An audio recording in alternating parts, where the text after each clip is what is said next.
Hello students, मैं दुष्यंत कुमार हार्दिक स्वागत करता हूं आपका अपने पसंदीदा चैनल दुष्यंत स्टडी सेंटर में। साथियों, आशा उम्मीद करते हैं कि आप सभी लोग बहुत अच्छे होंगे, अच्छी तरह से अपनी क्लास 11th की तैयारी कर रहे होंगे।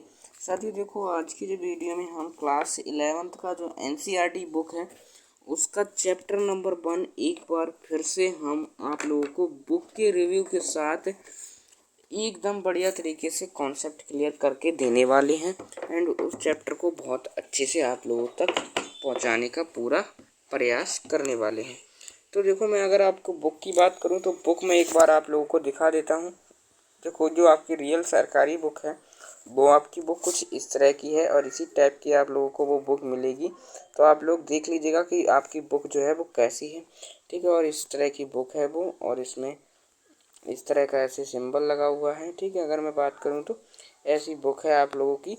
इसी बुक को आप लोग पे करिएगा, चाहे तो वो आप लोग शॉप से कर लाइएगा, चाहे तो आप लोग ऑनलाइन ले लीजिएगा, ठीक है, जैसा आपका मन करे, ठीक है। तो अब हम बताते हैं। देखो, ये बुक का नाम जो है वो रसायन विज्ञान है। इसका नाम जो है वो रसायन है, ठीक है। और ये कक्षा 11 के लिए उपयुक्त तो पाठ्य पुस्तक है और यही आपका पहला जो है उसका भाग होने वाला है। तो सबसे पहले हम देख लेते हैं इसकी विषय सूची, जिसमें हमारा चैप्टर नंबर 1 है वो क्या कह रहा है। तो देखो, ये है हमारे पास विषय सूची, जिसको आप लोगों को मैं आपको दिखा देता हूँ अंडरलाइन करके, ठीक है। आपने देख लिया होगा, विषय सूची लिखा हुआ है। तो देखो, हमारा जो चैप्टर नंबर 1 है उसका आखिरकार नाम क्या है मैं बता देता हूँ और लिख कर भी दिखा देता हूँ। उसका नाम जो है वो है हमारे पास रसायन विज्ञान की कुछ मूलभूत अवधारणाएं, ठीक है। तो आप लोगों को मैंने नाम लिखकर दिखा दिया है। इसका जो चैप्टर है इसका नाम है रसायन विज्ञान की कुछ मूलभूत अवधारणा, ठीक है। तो आई होप कि आप लोगों को चैप्टर का नाम समझ में आया होगा। अगर नहीं आया है तो आप लोगों को लिखा हुआ दिया है हमने, ये आप लोग देख सकते हो। तो देखो, सबसे पहले हम क्या पढ़ेंगे जानते हैं। देखो, सबसे पहले हम पढ़ेंगे कि आखिरकार रसायन विज्ञान का महत्व क्या है। फिर हम पढ़ेंगे द्रव्य की प्रकृति, और फिर हम इसी में पढ़ने वाले हैं द्रव्य के गुणधर्म और उनका मापन, जो कि 1.3 है।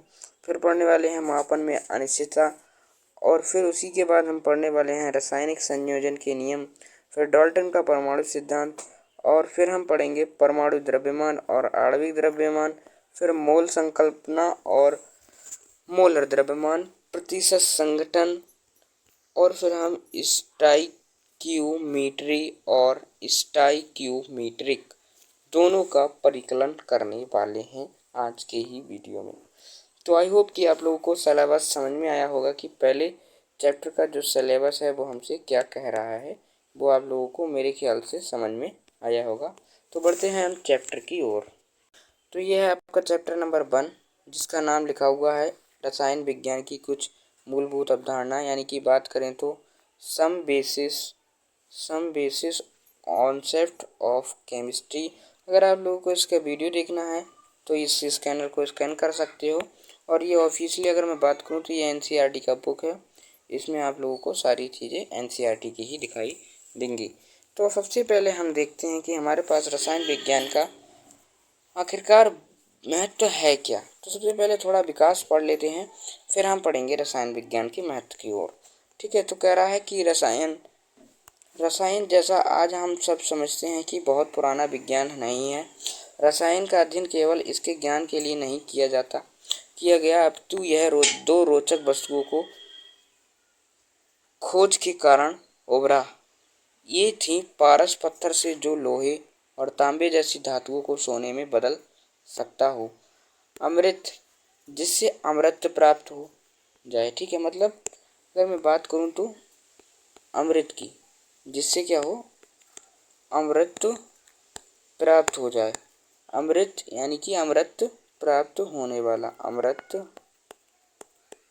प्राप्त होने वाला, ठीक है। समझ में आया? आई होप कि आप लोग को समझ में आया होगा। देन अब हम बात करते हैं कि ये इसका विज्ञान का जो है बात ये कब हुआ था कि लोहे का निर्माण हुआ था पारस से, तो ये हुआ था 1300, कब से 1300 से 1600 सीई के बीच में। ठीक है, आई होप कि आप लोगों को पता चल गया होगा कि मैंने अभी क्या बताया था। देन अब हम पढ़ते हैं कि हमको इसमें पढ़ना क्या है। तो सबसे पहला टॉपिक जो है वो है रसायन विज्ञान का महत्व। तो देखो रसायन विज्ञान का महत्व क्या होता है वो आप लोगों को हम वीडियो में बताने वाले हैं। जस्ट आप लोग 1 मिनट रुकिएगा, कलर सेलेक्ट कर लेते हैं बढ़िया सा कोई, जिससे कि आप लोगों को समझ में आए। ठीक है, तो देखो कह रहा है विज्ञान में रसायन विज्ञान की महत्वपूर्ण भूमिका है। देखो महत्वपूर्ण शब्द एक ऐसी बात है जिसका अर्थ ही खुद में महत्वपूर्ण होता है। ठीक है, तो महत्वपूर्ण विज्ञान है और इसकी महत्वपूर्ण भूमिका है जो कि प्रायः विज्ञान की अन्य शाखाओं के साथ अभिन्न रूप से जुड़ी है। ठीक है, कलर रेड सही रहेगा। और रसायन विज्ञान के सिद्धांतों का व्यावहारिक उपयोग विभिन्न क्षेत्रों जैसे मौसम विज्ञान, मस्तिष्क की कार्यप्रणाली, कंप्यूटर प्रचालन तथा उर्वरकों, क्षारों, अम्लों, लवणों, रंगों और बहुलकों, दबाव, साबुनों, अपमार्जकों, धातुओं, मिश्र धातुओं आदि सहित नवीन सामग्री के निर्माण में लगे रासायनिक उद्योगों में होता है। रसायन विज्ञान राष्ट्र की अर्थव्यवस्था में भी महत्वपूर्ण भूमिका निभाता है।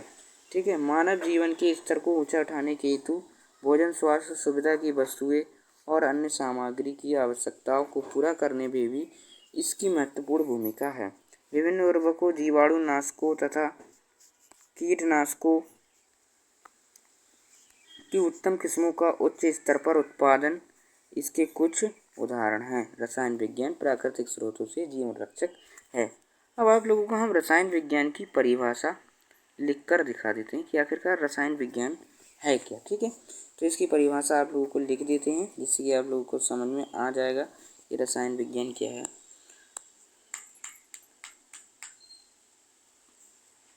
क्या लिखेंगे हम रसायन विज्ञान की परिभाषा में?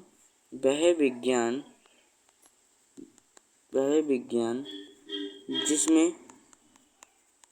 जिसमें पदार्थों के गुणों, रंग, रूप, आकार आदि के बारे में अध्ययन किया जाता है वह विज्ञान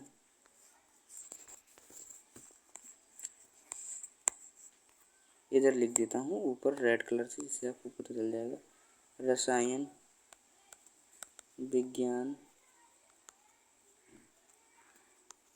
कहलाता है।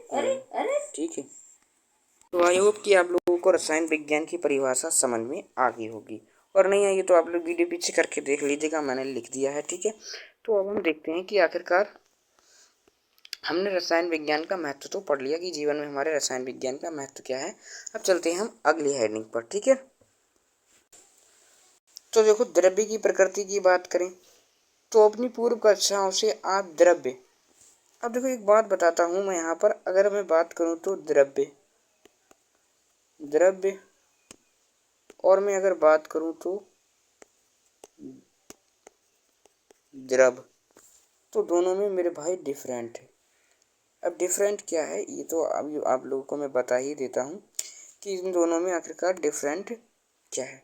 तो देखो जो द्रव है और जो द्रव्य है, दोनों में फ़र्क ये है कि ये द्रव्य जो होता है ये पदार्थ वाला होता है और ये द्रव होता है ये एक द्रव की अवस्था है। ठीक है, ठीक है, तो द्रव्य आप लोगों को समझ में आ गया। तो ठीक है, आप लोगों को मैंने द्रव्य और द्रव में डिफरेंट बता दिया। अब मैं बात बताता हूँ आप लोग, तो द्रव्य की परिभाषा समझ लीजिए आप लोग की द्रव्य की परिभाषा आखिरकार क्या है। कहता है जब द्रव्य समझ में आ गया तो लिखेंगे क्या, कोई भी वस्तु जिसका द्रव्यमान होता है और जो स्थान घेरती है वो क्या कहलाती है, द्रव्य कहलाती है। सीधी बात, नो बकवास, आपको यही पढ़ना है, मैंने जो बता दिया वही पढ़ना है। अब मैं बताता हूँ आप लोगों को द्रव्य कहलाती है। देखो लिखा है बुक है इसलिए थोड़ा तिरछा दिख रहा है, उससे कोई दिक्कत नहीं है। ऑफिशियली बुक है ये, आपको कॉपी करके या गूगल से नहीं पढ़ाया जा रहा है। कहलाती है हमारे आसपास की सभी वस्तुएं द्रव्य से बनी होती हैं। ठीक है, आई होप कि आप लोगों को द्रव्य समझ में आया होगा। पार्ट 2 में हम इसका नेक्स्ट टॉपिक कवर करेंगे। तब तक के लिए bye bye, take care. Channel पर नए हैं तो चैनल को सब्सक्राइब कर ले और वीडियो को लाइक कर ले। बाय बाय, मिलते हैं नेक्स्ट क्लास में।